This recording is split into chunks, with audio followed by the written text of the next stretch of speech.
All right, everybody.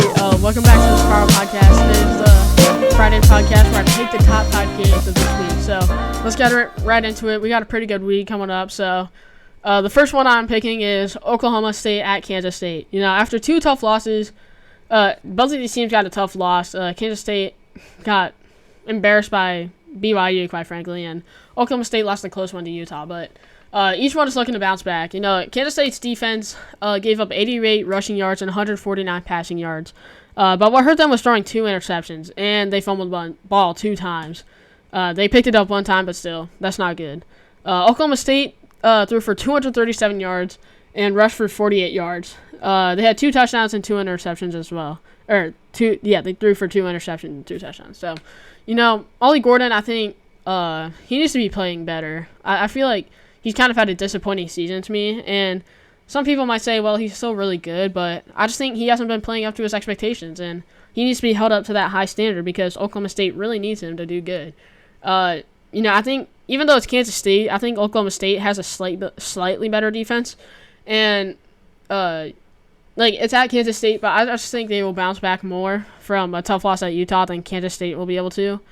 And I think it's going to be a pretty close game, but I think Oklahoma State, Ollie Gordon, I feel like he's bound to break out, and I just think Oklahoma State's offense just looks slightly more promising, and Oklahoma State's defense, looks way better. So I'm going to pick Oklahoma State, but it might be close. Second game I'm picking is Louisville at Notre Dame.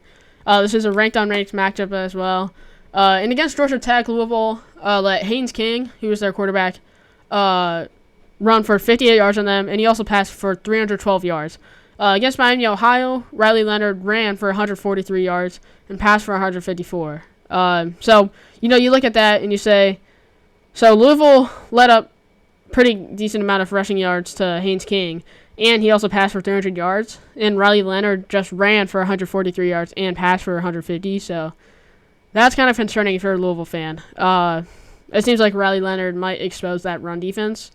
And Notre Dame's defense also gave up only just over 200 yards, while Louisville gave up over 400. You know, while Georgia Tech and Miami Ohio, obviously Georgia Tech's way better than Miami Ohio. I'm not going to sugarcoat it, but you know, it still exposes the team's weakness and strengths, and I think, you know, it just makes Notre Dame really hard to pick against because, you know, like I said, Riley Leonard is really good at running, and Louisville didn't do that great against Georgia Tech's running quarterback, so for that reason, I'm going to pick Notre Dame to win this game. But I do expect a close game just because, I mean, Louisville's not bad, don't get me wrong, but I think Notre Dame is going to win. And if Notre Dame wants to win by a lot, they're going to have Riley Leonard throw well, but to be honest, I don't think he's going to throw that good, so that's why I only have him winning by like a touchdown maybe. And then Illinois at Penn State. This is going to be a great game, night game. Illinois just came off a huge win at Nebraska. And, by the way, I think Nebraska is still a good team. I just think maybe Dylan Raiola being a freshman, it kind of showed against Illinois. And, you know, I still think they can have a good season, but it's a disappointing loss for sure. And Illinois also won that game in a pretty clutch time in overtime. So, you know, they passed for 215 yards and 4 touchdowns. So, Altmaier looked great that game. And they had 163 total rushing yards. Another great thing. So they played really good offensively. You know, they held Dylan Raiola to.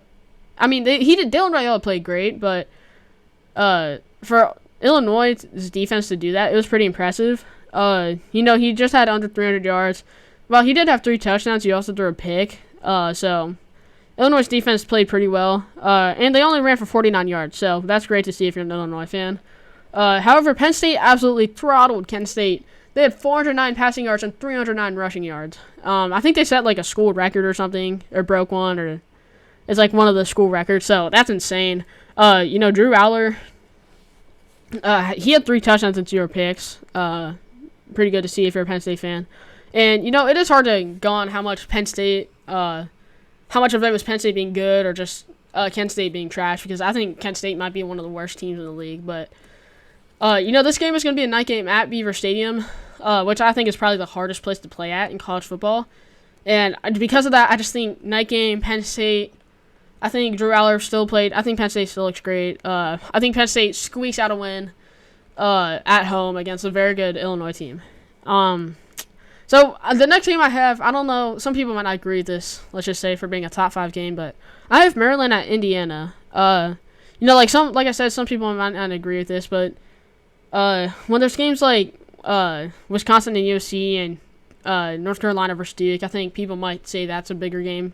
Those are bigger games than this one, but I think this game will really be a deciding factor for whoever wins or not really forever who wins the Big Ten, but just the success overall for these teams going on for the season, because Indiana's been really hot and they're 4-0.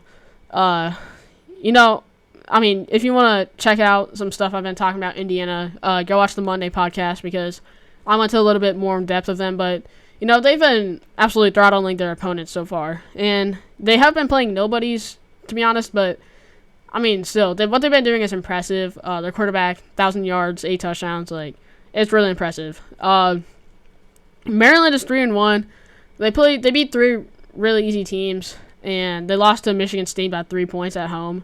So that was a tough loss for them.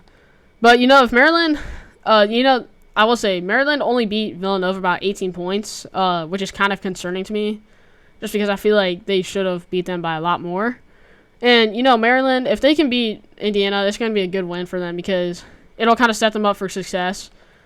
They do have a pretty hard schedule, though, so who knows. But it's more so Indiana. If Indiana wins, then I think you start considering them one of the top teams in, what would be the Big Ten East. Just because they've looked impressive so far. And if they can be a good Maryland team at home, it's going to be a good win for them. And people can't really just say that. They've been playing against easy teams. So because of Indiana's high-powered offense this year, and their defense playing pretty well, and I'm just a little skeptical of Maryland. I have Indiana winning, and I think they get to 5-0, which is crazy to say. I would have never thought that in the beginning of the season, but Indiana, man, it's a surprising team for sure. And then the final game, the big one, everybody's been waiting for this one for a while now. It's Georgia at Alabama. 2 top teams in the conference, probably top conference in the league in college football. They're both coming off of a bye as well, which is interesting. The week before the bye,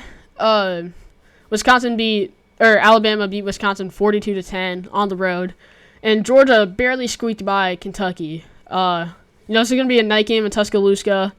It's going to be a great game, great environment. But I think that I've noticed with Georgia is that they've kind of struggled to get their offense going. In the past 3 games that they've played in the first quarter, they had 6 points against Clemson, 14 against the Cupcake team, and then 3 against Kentucky. So that's not very good. And for Alabama, they're going to need to come out strong because we all know that these teams are going to be great in the end of the game. They always are going to be clutch, but it's really going to impact how they start off. And if Alabama can score a touchdown, 10 points, even 2 touchdowns against Georgia, then it's going to be really hard for Georgia to come back. And Georgia's offense hasn't really been doing good in the beginning, so that's something to take account. Alabama has also kind of had a similar problem, though. They started out with 21 and then 7-7, so a little better than Georgia, but still not great. But like I said, I think whoever is able to start out strong is going to have a better chance to win. I think Jalen Milroe is just a better quarterback than Carson Beck. I think his running ability gives him opportunity to, make space in open field. Get huge rushing plays, which he's done all season, did all last season as well. And just extend the plays. He's able to keep plays alive longer than Carson Beck typically is. So I think Jalen Milroe being a better quarterback, and I think, he's going to get really involved in the run game against Georgia, something that, Georgia really hasn't experienced that much of a dual threat quarterback yet this year. So without Brock Bowers for Georgia, they've struggled to get the ball going, and they've struggled to start scoring points, I feel like.